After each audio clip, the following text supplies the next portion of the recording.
Hello YouTube, it's your boy Nathan coming to you to do another recap video. Today we are talking 90 Day Fiancé The Other Way, Season 6, Episode 21, Tell All Part 1.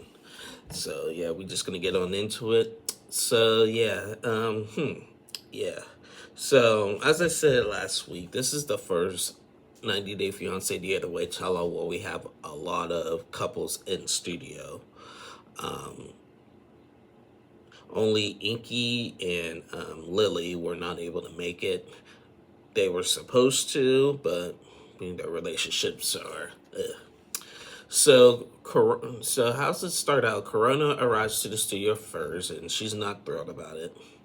Then Joanne and Sean arrive. Joanne arrives. They didn't show Sean at first. And then James and Tata arrive. And they all meet in the green room. And then Joanne told, and then Josh came. And then Joanne told the boys, told Josh and James that they have a surprise. And she went to go get the surprise, and it was Sean. And Sean was there. So, they're all mingling in the back. And then Sarper and Shekinah came and everything. And for Sarper and Shekinah, I guess they're on this, some kind of diet. And they were eating butter together. Not sure why, but okay. So, yeah, they were eating butter together and everything. So they all went to the stage. As we also know, Statler and Dempsey are not going to be at the tell-all. They broke up. They made that right and clear. That Statler and Dempsey won't be there. So Sean, the host, comes out and everything and meets the couples and everything. Corona and Inky, not together, clearly. We already knew that. Sean asked Corona, have you said hi to Inky and have you spoken? She's like, we are nothing. We are nothing, and we're not even friends. And then she even gave him the bird and flicked him off. And Inky was just sitting there smiling and was just like, hi, Corona, and everything. And he just starts laughing. And then Joanne called him out, and he's just like, and he's laughing like the piece of crap that he is. And Inky was like, what? And he was like, Sean was like, well, don't what? You know exactly what you're doing. You're a scumbag. And everything. And Corona yelled at him, why did you show up here with that stupid smirk on your face? So, okay, Sean, the host, was like, okay, we'll dive deep into that a little bit later. It seems like there's a lot to talk about. And yeah, so yeah, that was that. So they got started, and we're going to start with Sarper and Shekinah. So Sarper got his visa. He's in America to do his 90 days to get married. Obviously, rumor has it that they're going to be on season 11 of 90 Day Fiancé after B90 wraps up. So, more than likely, their journey is not done. So, he got his visa. He's in America. He did talk Shekinah. The last time we saw Sarper and Shekinah, they were having their engagement ceremony. He really didn't want to come to the U.S., but he said that he came because he wanted to be together with Shekinah, which is understandable. He tried to convince Shekinah to stay in Turkey, but she said she's just not adapting to Turkey at all. She said that Sarper knows English. She doesn't know much Turkish, so it's just easier for her to be here. Plus, her daughter is here or whatever. So they dig deep into that. They found out that Sarper is on this social media group chat or whatever, and just goofy fans are sending him inappropriate stuff. Apparently he's not responding to it, but people are sending him inappropriate stuff and asking him what would you do to that or whatever, and they're picturing it and whatever. And I don't believe anything he says about him not not responding to the messages that he's getting and stuff. Because granted, he has a bad track record and everything. And so, like, that's just disgusting. That was the first time Shekinah even heard that or whatever. Now, this season, Serper did come a long way from when we first met him and stuff. And Shekinah, she wasn't being, she kind of is goofy too, but she wasn't at this tell she wasn't as, so far in part one, wasn't as bad as she was at the last tell-all. Now, now, now, things got a little juicy here. They brought out one of Sarper's 2,500 woman out, and her name was Dee Dee. And this Dee Dee girl, she is a therapist and everything, and she was one of Sarper's one night stands, and he claims he vaguely remembers. They brought her out, and she said, "Oh, and she was saying, oh, I consider us really good friends, and this we talked long the other couple times or whatever." And Shekinah called her out. She was like, "Sarper ain't allowed to have female friends. I don't know what you're talking about, girl," and everything. And she's just like, "Oh, well, Sarper and I chat and blah, blah, blah and everything. And I know so much about him." I'm like, how do you know so much about him? And she was like, "Oh, Sarper will not cheat. Like, I could see Sarper. We met." And I guess they had this little rendezvous a little bit right before Shekinah. There might have been a crossover, like, on a couple conversations. But when Sarper and Shekinah got together, this girl was at the picture. But this girl was saying that, like, claiming that Sarper will not cheat and everything just based by their conversations or whatever. And the fact that she's a therapist and she was intimate with him, that doesn't. Some of these therapists are gonna lose their jobs when all this stuff comes out. Just say they're gonna lose their license, like, girl, like, now. So Shekinah gets really upset and she decides to storm off the stage.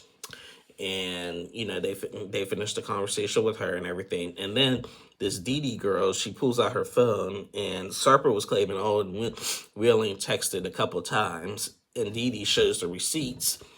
And it was like a long, long, like, page after page. She just kept on scrolling, page after page after page of conversations. I'm like, dude, you're lying. You're lying. So they also brought out one of Shekinah's friends that we've seen in the beginning of the season, to discuss whether Sarper is going to be, like, is okay with her having guy friends, and this guy friend is into guys that she has, so he's not threatened by him or anything. So, the double standard, because, like, Sarper is letting her have, like, male friends a little bit, but Shekinah's not letting him have female friends. Normally, I'm against the double standard, but, based on his track record, I can see why. So, that's just that.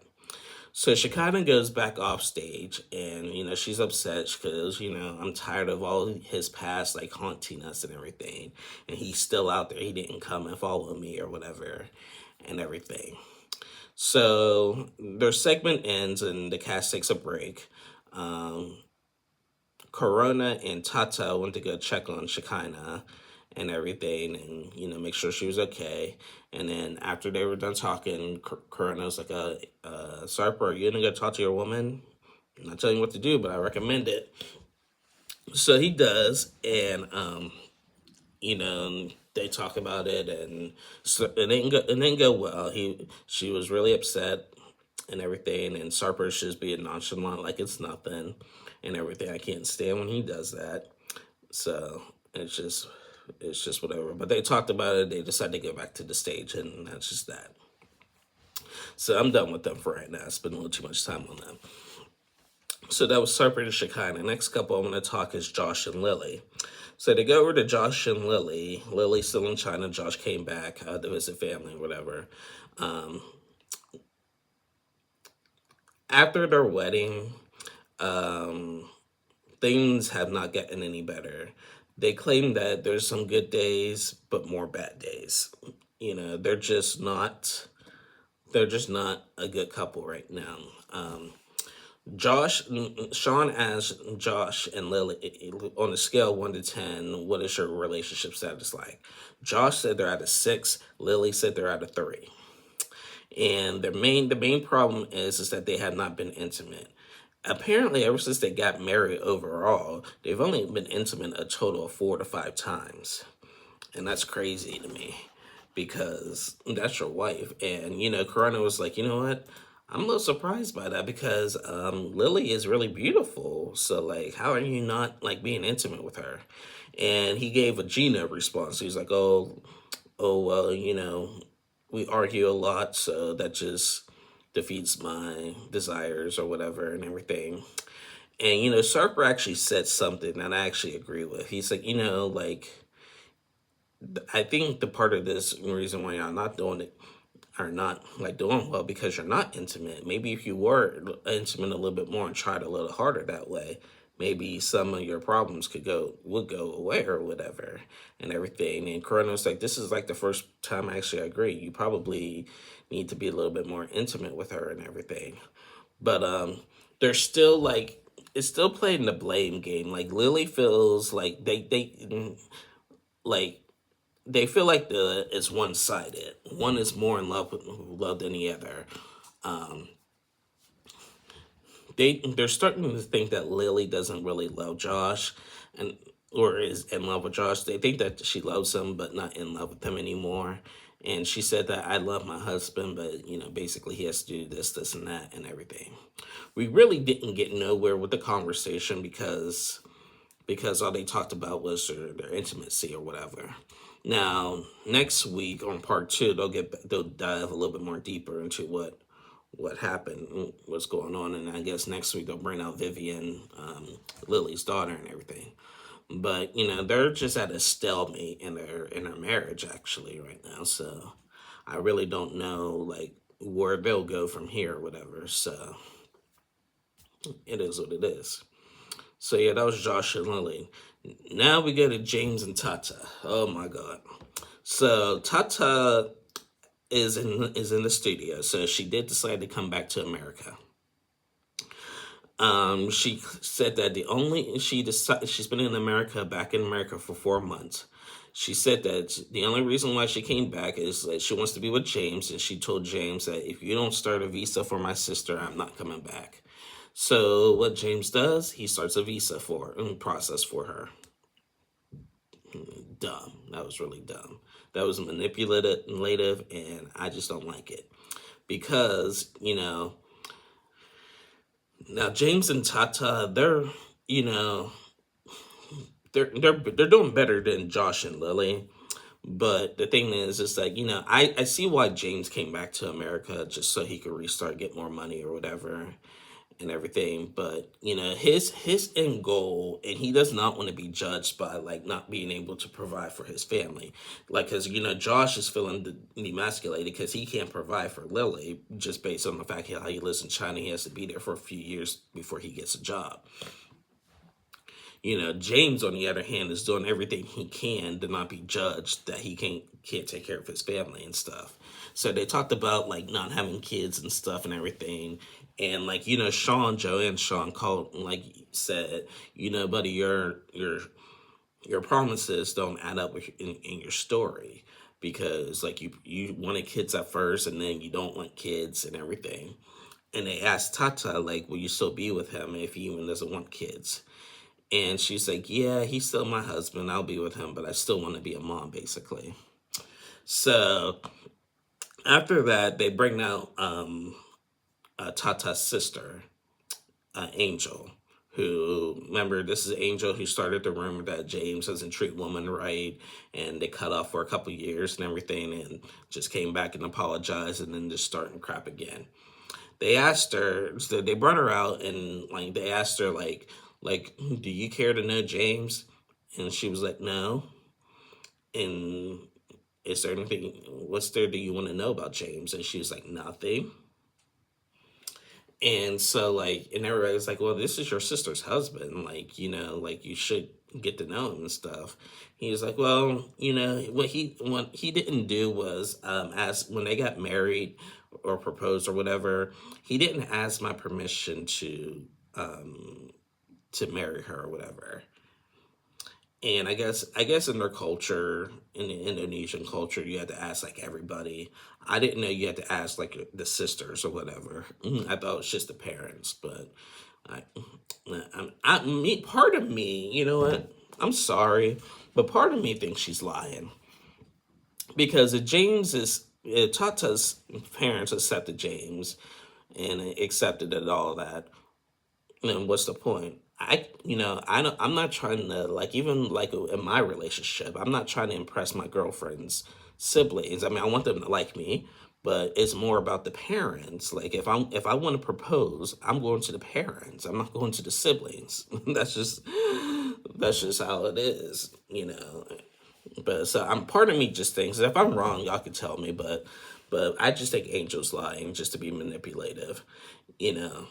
And so James had started a visa for Angel, and it's just the visit. It's not the permanently stay. But it said it could go up to 6 months or whatever. But everybody was like, make that one day because she clearly doesn't respect your relationship. She doesn't want to see you guys happy. You know, Tata says she's happy with her relationship in James, but she really doesn't want to live here in America. She said it's still the same as it was the last time I was here. And, you know, and that's fine. That's fine. You're homesick. That's fine. I would be homesick too living in another country. So I understand how Tata feels when it comes to that. But to be manipulative like that, to bring your sister who started trouble, who doesn't care nothing about your marriage and stuff, it just makes no sense. So, so yeah, they say goodbye to Angel. Everybody's just like James, cancel that visa, please, because yeah, I don't, I'm not a fan of that Angel girl, and I don't like how Tata's manipulating the situation with that. You know, I understand that's your sister, and you want to see your sister and stuff, but why's it got to be? I don't know. I really don't know. That's just ridiculous, in my opinion. So yeah, that was James and Tata. So after that, they take a little break. And we seen Sarper call Inky, and Sarper claims to be on Inky's side. He thinking Corona's too much and whatever. And Sarper's trying to tell Inky to speak your piece. So they come back from break, and we go to Corona and Inky. Now, Inky tells his side and everything. He claims that he actually was about to come to the United States, and he was here like for like a couple days, and then like he said that Corona just like switched up on him, just turned into something that he wasn't used to seeing. So he broke it off and went back home. He claims that he really did love Corona and everything. He did get a little emotional for the first time. But this is what kind of surprised me. After he said his piece, he literally got up and left. And he's like, okay, and I'm done. And Corona was like, that's a bitch move and everything. And everybody else was like, yeah, that is a bitch move. Like, what the heck? And even Sean, the host, was like, okay, yeah, this is the first time that's ever happened. Yeah, he literally like came and spoke his piece. Like, you know, I think he was upset that he got attacked earlier, and then literally said what he had to say and just walked away. Now, I understand Corona is a little feisty and got a little hot, but you're out to tell all, buddy. So I know you want to tell your side, but you got to take sometimes you got to take what you can get and stuff and everything. So he just walked off the stage, and that's where they left off. So we'll see if he comes back to tell more side. I see once again Sarper's going to call him to convince him to come back and stuff and everything. Yeah. So next week for part 2, we're gonna be. They'll circle back to Josh and Lily and bring out Vivian. They're gonna circle back to Sarper and Shekinah to talk more about that Dee Dee girl. They'll talk to Joanne and Sean, and then they'll finish up with Corona and Inky. So we shall see on part 2. This wasn't the most spectacular opening part of the tell-all, but you know what? other than the Surfer and Shekinah's little escapades or whatever, I'm liking a chill. I like the chill tell all. Coming off of that happily ever after tell all where it was just ridiculous and everything. People are gonna say this tell all was kind of boring. Maybe it was, but again, I'd rather see boring than just be stressed. And I wasn't stressed last night watching. So it is what it is on that. But anyway, guys, that is the end of my review. I'll be back on tomorrow to recap Married at First Sight. And then for the other way, we'll wrap up next week with the tell-all, and then we hit the last resort. And unfortunately, when we hit last resort, we got to go back to the crunchy couples that we had a nice little break for a couple months off, but it's gonna be back. But after part 2 of the other way, we're back to the Gina and Jasmines. We're back to the Robert Sophies. We're back to the Natalies and the Joshes. We're just back to all of that again. So anyway, guys, that is it. Thank you guys for watching, and I'll see y'all again tomorrow. Bye, y'all.